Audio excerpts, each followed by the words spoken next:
Welcome to the instructions video for the FMEA Risk Priority Number Interactive Calculator.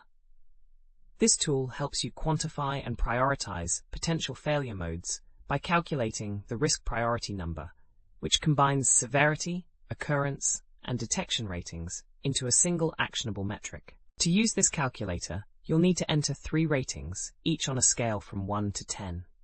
First, enter the severity rating, which measures how serious the impact of the failure would be.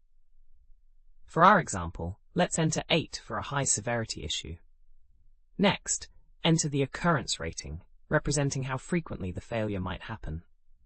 We'll use 4 for moderate occurrence. Finally, enter the detection rating, indicating how difficult it is to detect the failure before it reaches the customer. We'll enter 6 for moderate detection difficulty. Click Calculate to see your risk priority number. The result of 192 tells us this failure mode needs attention, as higher numbers indicate greater risk requiring prioritized corrective action. We have thousands of other free engineering calculators on our website. Head over and check them out.